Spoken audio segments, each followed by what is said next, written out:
Hey guys, welcome to day number 2 of the challenge. I'm Drew Canoli, and today is a big day. As you've been reading so far, today's the day we go over the laws.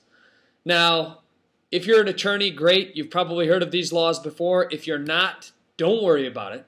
I'm not an attorney either, but these laws are for you to use as an American consumer to hold these companies accountable for what they're reporting on your credit profile. So without further ado, let's just dig right into this. Here we go. With Waterfield Credit, we've been leveraging several different laws throughout the past 5 years. One of the most primary laws that we've used is the Fair Credit Reporting Act.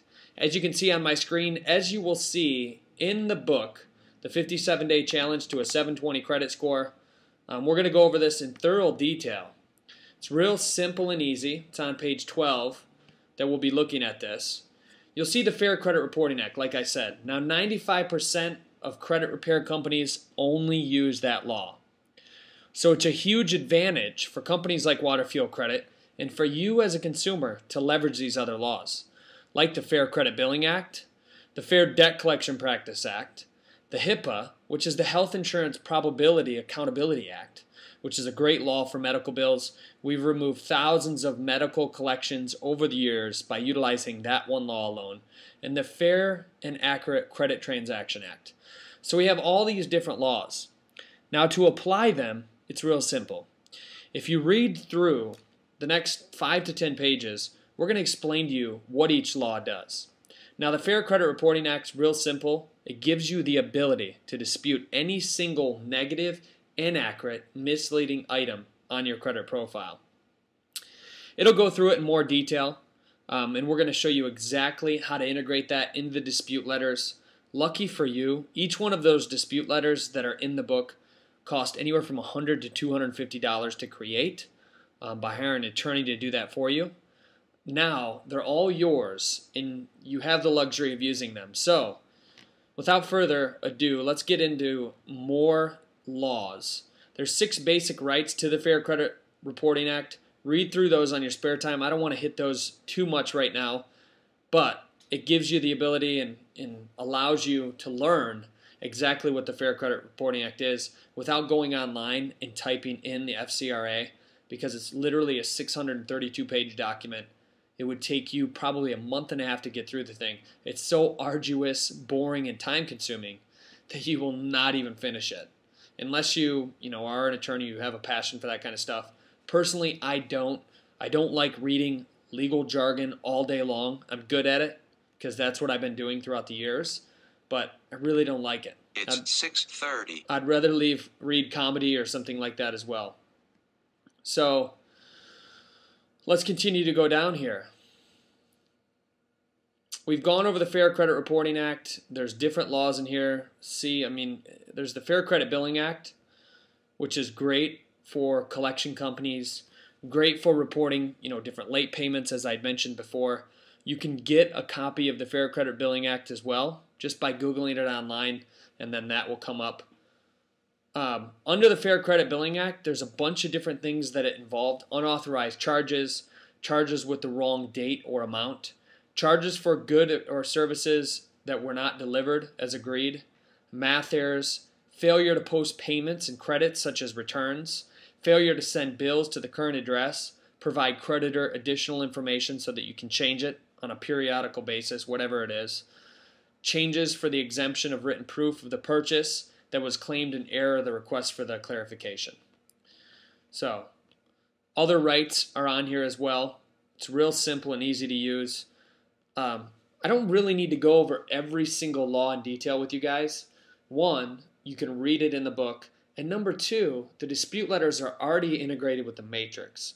So basically, it's that plug-and-play system that's going to allow you to leapfrog over the learning curve. You're going to be able to utilize these techniques and strategies that are so easy to use and will allow you to get into it right away. There's the Fair Debt Collection Practice Act. Now, this is huge with debt settlement. If you have credit card debt, we're going to get into this after the 57-Day Challenge.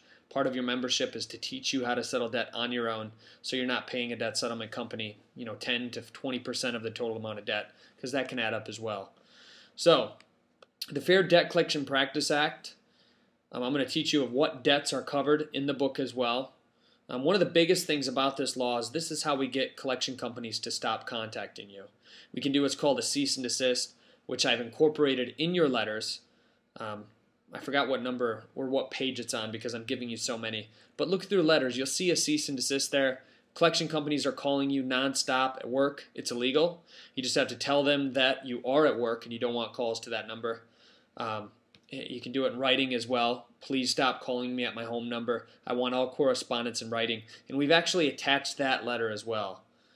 So, there's other things within the Fair Debt Collection Practice Act, different things that they can't do by calling you. They can't repeatedly abuse you over and over and over again. They can't call you before or after the hours of 9 to 9.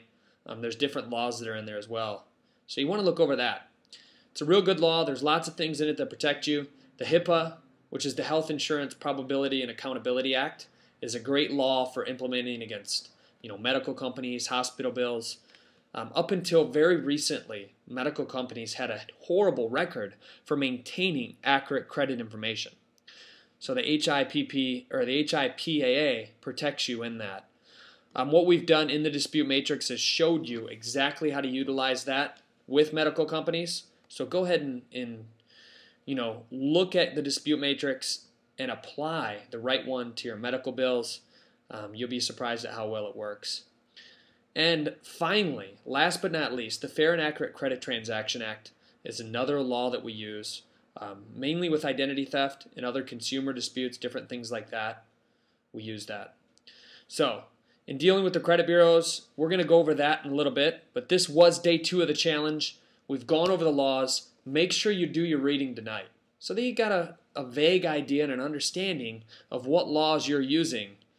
And mind you, I have to tell this to you again, I'm not an attorney, but I've done this over and over and over again for not only myself, but for clients just like you.